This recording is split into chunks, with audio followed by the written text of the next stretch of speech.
Hello friends, स्वागत है आपको मेरे यूट्यूब चैनल पर।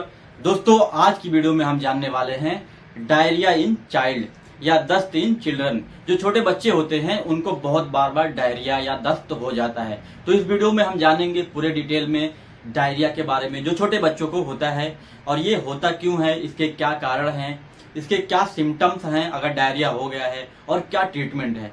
जी हाँ, इसका मैं ट्रीटमेंट बताने वाला हूँ, जो कि आप अपने घर पर भी इसका ट्रीटमेंट दे सकते हैं। बट देने से पहले एक बार डॉक्टर से जरूर सलाह ले लेना। तो दोस्तों, बात करते हैं डायरिया इन चिल्ड्रन के बारे में। तो इसको डायरिया को दस्त के नाम से भी जाना जाता है, और जो अलग स्टेट हैं, बहुत सारे डिफरेंट स्टेट हैं, वहां पे इसका लोकल लैंग्वेज होगा। पोटी करना, पेट खराब होना, टॉयलेट बार बार करना, अलग अलग नाम से वहाँ के लोकल लैंग्वेज के नाम से बोलते होंगे। बट हिंदी में दस्त बोला जाता है और इंग्लिश में डायरिया बोला जाता है। देखो, जो डायरिया दस्त जो बच्चों का है, उनका जो कारण है, किन कारणों की वजह से होता है, तो मेन जो कारण है वो है वायरल। 70% जो चांस है वायरल की वजह से डायरिया होते हैं। और बैक्टीरिया जो है, बैक्टीरिया प्रोटोजोवल, 30% चांस रहता है कि बैक्टीरिया प्रोटोजोवल के साथ की वजह से आपको या आपके बच्चे को डायरिया हुआ है। तो जो मेन है वो है वायरल, और बहुत कम चांस रहता है जो है प्रोटोजोवल। देखो, जो दस्त होता है या डायरिया होता है, उसमें क्या होता है कि पेट की खराबी की वजह से आपका जो छोटा बच्चा है, उसका जो टॉयलेट है एकदम पानी की तरह बहता रहेगा और बार बार करेगा, जिसकी वजह से उसके शरीर में पानी जो होता है, इंटेस्टाइन में जो पानी होता है, उस कम हो जाता है। उसके अलावा जो इलेक्ट्रोलाइट होते हैं वो भी कम हो जाते हैं। तो उसकी वजह से आपका बच्चा बहुत ज्यादा कमजोर हो जाता है। तो आइए, दो मेन कारण है, वायरल और बैक्टीरियल। क्या होता है, बच्चा खेलता है, पानी में भीगता है, या कुछ ऐसा चीज खा लिया जिसमें वायरस है या बैक्टीरिया है, तो इसकी वजह से डायरिया या दस्त हो जाता है। अब जान लेते हैं सिम्टम्स क्या है अगर डायरिया हो गया। तो सबसे पहले वो बहुत ज्यादा पट्टी करेगा, दिन में 5 बार 6 बार, उससे भी ज्यादा। उसके अलावा उसका पेट दर्द होगा, उसके साथ साथ उसको वोमिटिंग होगी, उल्टी होगी, उसके साथ साथ बदन दर्द होगा, वो खाने से लिए कुछ चीज मना करेगा, और छोटा बच्चा रहेगा तो रोएगा भी। ये सब सिम्टम देखने को मिलते हैं अगर आपके बच्चे को डायरिया या दस्त हो गया है। अब बात कर लेते हैं इसके ट्रीटमेंट के बारे में।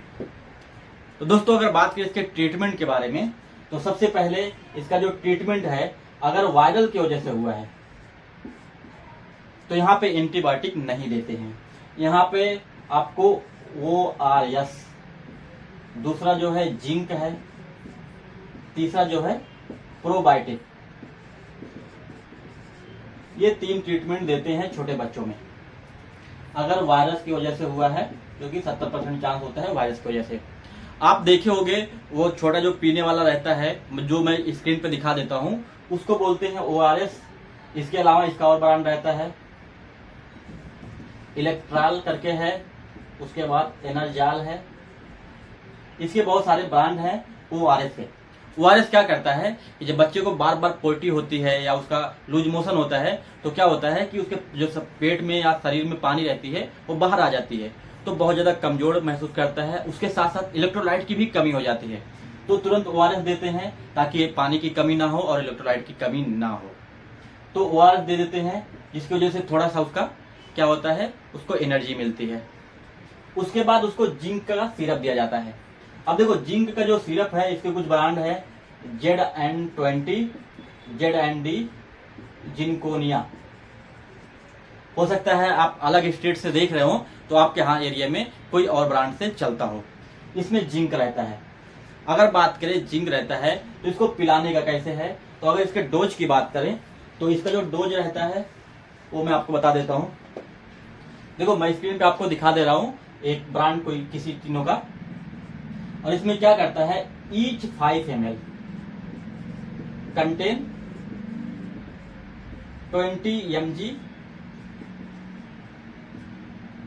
जिंक। मतलब इस बॉटल जो है, उस एक बॉटल में every 5 ml, each 5 ml 20 mg zinc रखता है। और इसका जो डोज दिया गया है, अगर आपका बच्चा 6 महीने से बिलो है, छोटा है, तो उसको 10 mg देना है जिंक, और अगर अबव है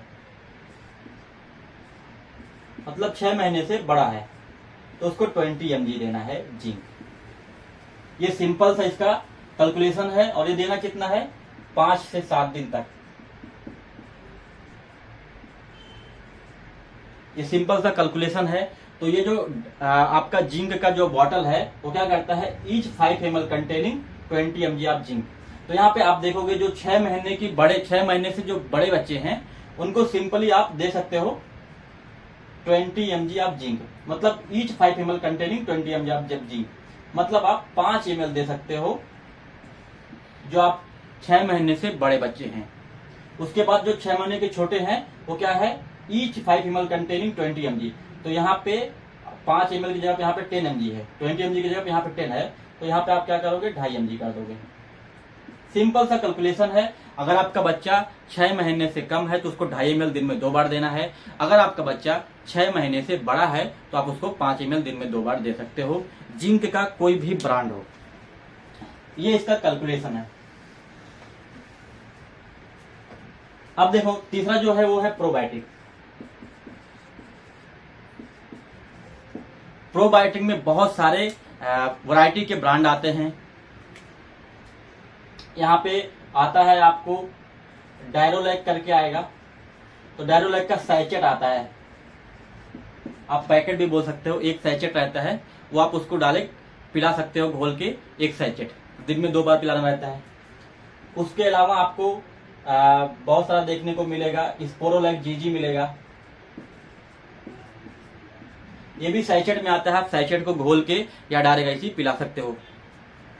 उसके अलावा प्रोबायोटिक में देखोगे तो बहुत सारे और ब्रांड हैं, गट प्रो मिनी है। मिनी जो है वायल्स में होता है, उसको डायरेक्ट पिला देना रहता है। तो प्रोबायोटिक का जो होता है इसका डायरेक्ट डोज दिया रहता है, आपको बच्चे को डायरेक्ट पिला देना रहता है। ये भी आपको 5 दिन तक दिया जाता है। तो अगर आपके बच्चे को दस्त हुआ है, वो भी वायरल की वजह से हुआ है, तो सबसे पहले आप वायरस दीजिए, ORS या इलेक्ट्रॉल या इनरजाल कोई भी दे सकते हैं। दूसरा जो है जिंक दे देना है। जिंक से क्या होता है कि अगर आपका बच्चा बार बार पोटी कर रहा है तो जब अब उसको जिंक जब दोगे तो उसका जो पोटी बार बार करना है उसका मोशन कम हो जाएगा। मतलब अगर दिन में 10 बार कर रहा है तो इसको देने के बाद दिन में 2 से 3 बार करेगा। तो जब कम करेगा तो इलेक्ट्रोलाइट का लॉस कम होगा और उसकी जो दस्त की प्रॉब्लम है वो सुधार भी होगा। तो ये जो है ये है आपका वायरल में। अब जान लेते हैं अगर बैक्टीरिया या प्रोटोजोअल की वजह से हो रहा है, तो बैक्टीरिया प्रोटोजोअल की वजह से अगर आपके बच्चे को दस्त हो रहा है तो बाकी जो ट्रीटमेंट रहेगा वो सेम रहेगा, बस इसमें क्या करना है एक एंटीबायोटिक ऐड कर देते हैं। और मोस्टली जो एंटीबायोटिक रहती है वो रहता है ओफ्लॉक्सासिन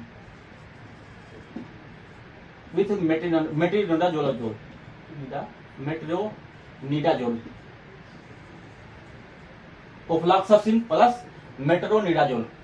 अब देखो ये जो ओफ्लॉक्सासिन है एंटीबायोटिक है और ये एंटी प्रोटोजोअल है। तो अगर बैक्टीरिया या प्रोटोजोअल की वजह से होगा तो ये कॉम्बिनेशन में यूज किया जाता है। इसके बहुत सारे ब्रांड आते हैं, आपको मार्केट में बहुत सारे ब्रांड मिल जाएंगे, OFM, O2M, ओफीमैक्स, बहुत सारे ब्रांड आते हैं। अगर बात करें इसके कैलकुलेशन के हिसाब से कि इसका कैलकुलेट अपन कैसे करेंगे बच्चे को, तो इसमें क्या होता है each 5 ml contain 100 mg of ofloxacin, और इसका जो डोज है 15 kg पर kg बॉडी वेट, मतलब 1 kg का है तो उसको आपको देना है 15 mg, इस तरह से आपको देना है। तो यहाँ पे अगर मान लो आपका बच्चा 20 किलो का है, 20 किलो का है और यहाँ पे इसका जो कैलकुलेशन डोज है 15 kg पर बॉडी वेट, तो यहाँ पे आप 15 से कर देना है वो, तो 20 × 15 आपको 300 mg होगा। और यहाँ पे 300 mg आया तो इसको क्या करना है दिन में 2 बार लेना रहता है। तो 300 को 2 से डिवाइड जब कर दोगे तो ये 150 mg आएगा। 150 mg आएगा। तो यहाँ पे क्या लिखा है, each 5 ml contain 100 mg of ofloxacin. तो यहाँ पे कितना है, 150 है, कितना रखता है 100, तो 50 अपने पास ज्यादा है, तो 50 का वैल्यू कितना बनेगा 2.5, मतलब 5 ml अगर 100 रखता है तो 150 ml 7.5 रखेगा, तो 7.5 ml आप दिन में एक बार सुबह और एक बार शाम 7.5 ml आप दे सकते हैं। समझ में आ गया कि जो 5 ml एक बोतल में, each 5 ml contain 100 mg of ofloxacin. तो अगर आपका बच्चा 20 किलो का है तो यहाँ से इसका जो कैलकुलेशन है 15 kg पर बॉडी वेट। अगर आपका बच्चा जो है 1 kg का है तो उसको 15 mg देना है। तो यहाँ पे जो 15 है उसको 20 से डिवाइड कर दिए, क्योंकि 20 kg का है, तो यहाँ पे उस डबल डोज देंगे। अगर सिंगल दिन में एक बार देना रहता है तो इसको यहाँ पे सीधा 15 ml आ जाता है, लेकिन इसको 2 बार देना है तो 7 ml आ जाता है। तो इस तरह से आप इसका डोज निकाल सकते हैं। दोस्तों ये पूरी वीडियो थी दस्त के लिए। इसका इलाज आप अपने घर पे जरूर कर सकते हैं अगर आपके बच्चे को दस्त की प्रॉब्लम हो रही है, और अगर आप ये इलाज कर रहे हैं घर पे तो एक बार डॉक्टर से सलाह जरूर ले लें। आज की वीडियो में इतना ही, मिलता हूँ अगली वीडियो में।